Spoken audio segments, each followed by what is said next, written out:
Good evening. Thank God it's Friday and it's almost 7:30 Lagos Nigerian time. Good evening, good morning, good afternoon, good any time that may be in where you are looking at me or where you're listening to this or where you are watching Wisdom Yard Television. I welcome you all to this trend on Wisdom Yard Television. You know, I will do it. This is where I give you trending news that is trending. And I still remain your boy, your brother, your son, Sidon J. Omoyagba, the only Idon on Wisdom Yard Television. So you know I will do it on this show. We bring out the topics that is, you know, trending online, talking about politics, entertainment, sports, anything that is going on in the universe. It's not only Nigeria, Africa, Europe, any part of the country. Once the news is trending, then we talk about it together. So if you're just joining us, it's Trends on WYTV, and you know the sponsor for this trends, Nokpa Abbas, that is from Wisdom Yard Nigeria Limited. They are the one that is doing Nokpa Abba Cool, Abba Flusher, Abba Tonic. And you know, the great news is that Nokpa is actually good for your health, and you should take it, try it, and you tell me what's up next. So without wasting much of our time, let's go straight to the point. And this is talking about the trending news that is going on in Nigeria right now. You know, there's fuel subsidy and all, and the subsidy have been removed, and you know, everybody just want to go on strike. But then NLC said we will embark on nationwide strike August 14 if federal government did not give us our demand. So federal government actually said NLC should be calm, that they shouldn't go on strike. But then I think they had an indoor meeting with the president that was yesterday, 2 days ago, and they didn't come to a good conclusion. But then they actually said they are going on another nationwide strike on August 14, and they actually mean this one. So the Nigerian Labour Congress, NLC, yesterday threatened to embark on a nationwide indefinite strike from August 14, and if at the close of work on Friday, August 11, the contempt charge against it by the federal government was not withdrawn. So recall that the Federal Ministry of Justice had gone to court on Wednesday to file a contempt charge against Labour and the NLC and Trade Union Congress, which is TUC, for embarking on strike. You know, they were charged to court because the president said they should not go on strike, and they actually go on strike. Then they went on strike. After going on strike, the judge and now sued them to court that why will you go on strike when they say you guys should not go on strike. But I know they're actually fighting for their rights, which is going to be a good thing for the whole of Nigeria. They're actually fighting for let me say the mekono, because the low class in the society are the ones suffering from this hardship, this hard time that we are on. And I don't know the reason why our president could not just give out what they want. They said this first subsidy removal is actually affecting the whole market, the whole economy, and everybody knows that. Even if you are blind or deaf, you will know what is going on in Nigeria right now, because you see that fuel, what thing they do for Nigeria too much. So I just want to tell the NLC, if you have the opportunity to see me or watch me or hear what I'm saying right now, please, if you are doing your protest, let it be peaceful one, so that they won't try to like charge you to court again, because no matter how they charge you, aluta continua victoria asata. Because if you don't do this strike, the federal government will not know that what they are doing is actually affecting the whole society. Fine, it is good that you remove the subsidy, and you've in 2 months the Nigerian government have tried to make almost like 1 trillion naira. That was what the president said in the talk he made to Nigerians last few days. And fine, where is the 1 trillion naira? Even if what I suggested is that the president should have find a solution to this subsidy removal before they remove the subsidy. That is this palliative that they are trying to share now, that they are talking about, that we are going to be getting 10K. I don't know if it is per day or per week or per month, but they said the whole of Nigeria is entitled to get 10K and foodstuffs. They've already started sharing these food palliatives in some part of northern part and in some part of northern part of Nigeria. They've started sharing these palliatives, ingredients, semo, rice and all, but we never see anything in Lagos though. But then anyhow it may be, they should have done this earlier before removing the subsidy, so that people can know that something is coming. Also, we need to work for it, because this thing is not easy. I'm telling you. Yeah, so the NLC are actually demanding for that so many things. It's not like the removing of the subsidy alone, or they should return back the subsidy or whatever. What they are fighting for is, even if you want to remove the subsidy, then put increment in salary. That is just very simple for federal government to do. But I don't know the reason why they don't want to increase the salary, which they will start from the minimum wage. They should increase the minimum wage, then add more to some salaries. I heard that there was a news that came out that even the militaries, the soldiers, they add to their meal fee, which is from 1,000 naira to 1,200. I was like, 200 naira to one. How much is 1,200 for people that is fighting for our country, that is facing the war? You are giving them 1,200 to eat in a day. That is just too small. You know, I don't know why the system of Nigeria, the Nigerian system of government is just like this. I think they need to they need to rewrite constitution or do some things that maybe they should reform Nigeria. I don't know. This country is just worse. So the NLC actually said that the Nigerian Labour Congress, they are going on strike on August 14. And this is not just a strike. They said they are going on what? Nationwide indefinite strike. And you know what indefinite means? That means we don't even know when they are going to come back on the strike. Like, there is no retreat, no surrender. So the federal government should please don't let us go on a nationwide strike, because it's going to affect a lot of things.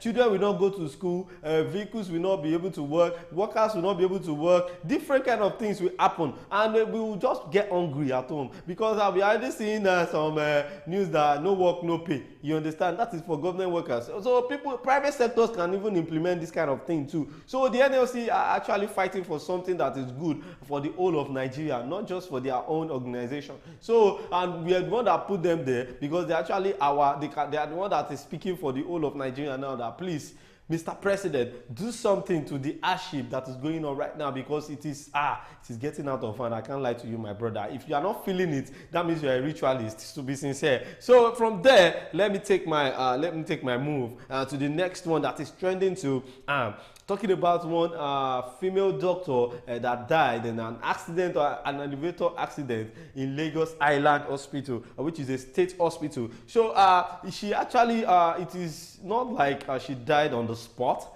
She actually, after the accident and the elevator, she was, she escaped that. Then, in the process of trying to look for aid of how she's going to get well, she died in the process, because there was another doctor that actually was at the scene and told the news that this is what actually happened. After the accident, they had to pull her out with care, so as not to, get more injured, because there was a lot of blood already coming out. And to be sincere with you, do you actually know that this girl that was talking about this accident, she wanted to go into the elevator with this doctor that was a dead doctor now. So the deceased and that girl that was narrating this story, they were about to enter the elevator together, but she said she actually received a call that made her to wait. And the elevator just go down before accident don't shell. So this girl actually said the doctor that died said something, that she doesn't want to die. He said, I don't want to die.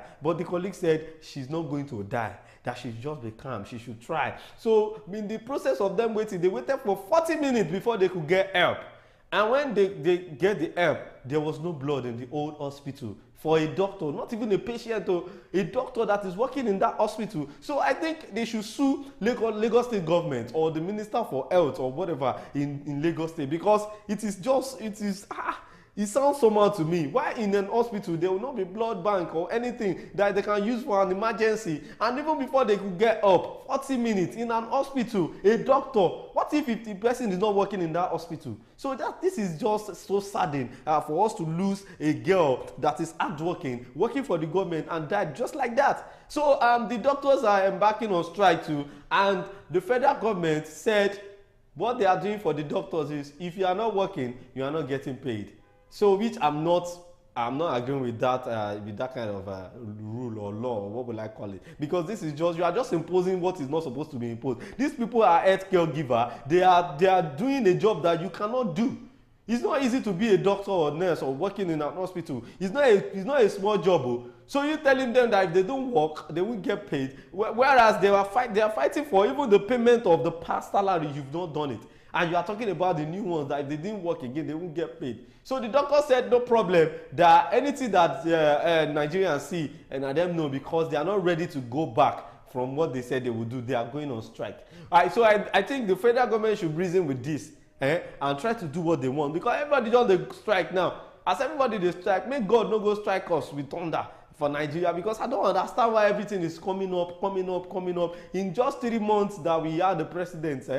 What is going on in this country? So I think, and the minister said something in the news too in an interview. He said, I don't know, the minister of something. He said that they met wahala in the past government. So they are trying to, cure the wahala that they meet in the past administration, that Nigeria should just be calm. But then, who is the doctor that I'm talking about, died on Tuesday after an elevator she was in at the General Hospital fell from the 10th floor.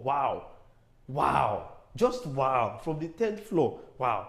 So the deceased was said to have been on her way to the ground floor to pick up a food delivery from a dispatch rider when the incident happened. They tried to use rods to open it to be sure it wasn't a joke. They finally opened it and the sight was gruesome. Like, what they met there is something someone cannot say. Muffled sounds of the excruciating pain and agony became apparent, and she wrote. That was the person that was narrating the story, not the deceased now, like the colleague that was actually in the scene of the accident. Her forehead had the horizontal cut, her mouth had another one, and she had raccoon eyes. She was lying in between the base of the elevator and the ground floor, with the engine hanging over her head, which meant any miscalculation in movement, she will be crushed to instant death. Even with the fact that they tried to remove her from the engine so that the engine will not crush her head, she still gave up the ghost. So I don't know. This is just too sad. It's just very sad for us losing a young girl that is trying to achieve her dreams, being a doctor, and just died like that. So they need to the mechanical, how will I put it, the maintenance of that hospital, people that are working with that are working on the elevator, they need to sue them too, because they actually said the doctors made mention of them complaining about the elevator, that it has been making some funny sound before the accident. They didn't look up to it. I don't know why Nigeria is just like this. Every department is just too corrupt. Maybe they've paid them money to do the elevator, they didn't do it on time. Maybe that was why the accident had to happen like that. But to be sincere, we lost the doctor. She died because she didn't see help on time. It's not like the elevator actually killed her. She escaped the elevator, but on the spot that they needed blood, they could not get blood, and even before they get help, it was 40 minutes after the accident, which means the girl will have wasted a lot of blood. So there is nothing they can do about it. So what I would just tell this disease is, rest in peace, because Nigeria, if you say you want to die for this country, you just die like that. I know that the only thing they will do now is just to call her parents and send condolences and all. That's all. Will that bring back the girl? That is just the question. It can't bring back the girl. So I think Nigerian government should do something about this thing. So let them listen to the doctors, do what they want, so that everything can be going on well. Because if you want to do it like no work, no payments, remember a lot of patients are in the hospital that are waiting to be treated, and if these doctors go on strike, that means we have a lot of dead bodies. So that is that about that. Then the next one that is here is talking about. This is actually sport news. Zambian women coach was accused of sexual misconduct. FIFA actually accused Zambian coach, which is Nwape. Is it Bruce Nwape? That man, I don't know what is actually wrong with this man. But I want to ask a question. Is it not necessary for them to use female as their coach instead of man? So I don't know. Even Nigerian coach was a man. Yes. Wardrum is a man. So I don't know why they are using a male for a female team. Maybe they should do something about it, because even these players, they are supposed to be their coach. At least we have likes of Falila Togunko. What's the name of this girl? Aside Asisa Toshala, we still have another. We have a lot of female footballers that have done well in Nigerian Super Falcons that they can use as coach. Why using male? So this kind of thing is meant to happen because all these coach stuff, I don't trust them. So Zambian Football Association on Friday expressed surprise at claims his women coach abused a squad member at the current World Cup. FIFA launched an investigation into what it called allegation of misconduct. According to a report in the Guardian newspaper, Zambian coach Bruce Nwape is accused of rubbing a player's breast after a training session. Wetin dey worry this coach? So look at that. So I don't know the reason why it is just like that. So the next one here is that about the Zambian coach. Anything where you see now, you know. The next one here is about the 69-year-old man in tears as Lagos state government demolishes 12,000 houses in Lagos. Wow. Where do you want them to stay? Well, over 12,000 people in Okeri, Odrinfa, and Precious Seed communities in Oworonshoki, Koshofe Local Government Council of Lagos State were yesterday displaced as men of the State Environment and Special Offences Enforcement Unit Task Force demolished about 250 houses in the area. So everybody now, you know, I don't know, even with the hardship that we are talking about, the removing of the fuel subsidy, and now we are going to, you know, manage what is on ground for everything that is going on now, you still go there and demolish people's house. Do you have houses for them before you demolish? Even if you have given them money before, you know it is hard to make money in Nigeria now. So why can't you be considerate? Almost 250 houses was demolished. Where do you want these people to go? I don't know. People that have children, that have family. Look at it, 69-year-old man crying, telling the news that where is he going to start from? I don't know the reason why our government are just too callous, and you know, because of their own because of your own interest, you will just do something that will affect the citizens, which is not good enough. So I don't know, where do you want all these people to go? 250 houses. If you count people that will be staying in that house, almost 12,000 people on the streets of Lagos now at Oboronshoki Koshofe local government or Lagos State. Now all of them are on the streets looking for where to sleep, looking for where to put their heads. So I don't think this is a good idea. You should have find a place. That is the work of government. Even if it's just one warehouse, you just build for them to just be there for the meantime before they get another apartment for themselves. It's not like we just go there, demolish their house, and you put them on the street. What do you want them to be eating? Where do you want them to have shelter? I don't know. This is just too bad. The government did not do well in this case, because this time is not the time they are supposed to do that kind of thing for people, because we are actually facing a lot. So this is where we're going to be stopping on trends today. Don't forget to share, comment, and follow us on all social media platforms. We're on TikTok, we're on Instagram, we're on Twitter and Facebook, YouTube, everywhere. Wisdom Yard Television is always connect, you understand? So I'll meet you again next time on Trends. And don't forget, it is weekend. Don't fight, just enjoy yourself. As Nigeria be like this, just maintain your cool, your mind, everything will be fine. So I'll say bye.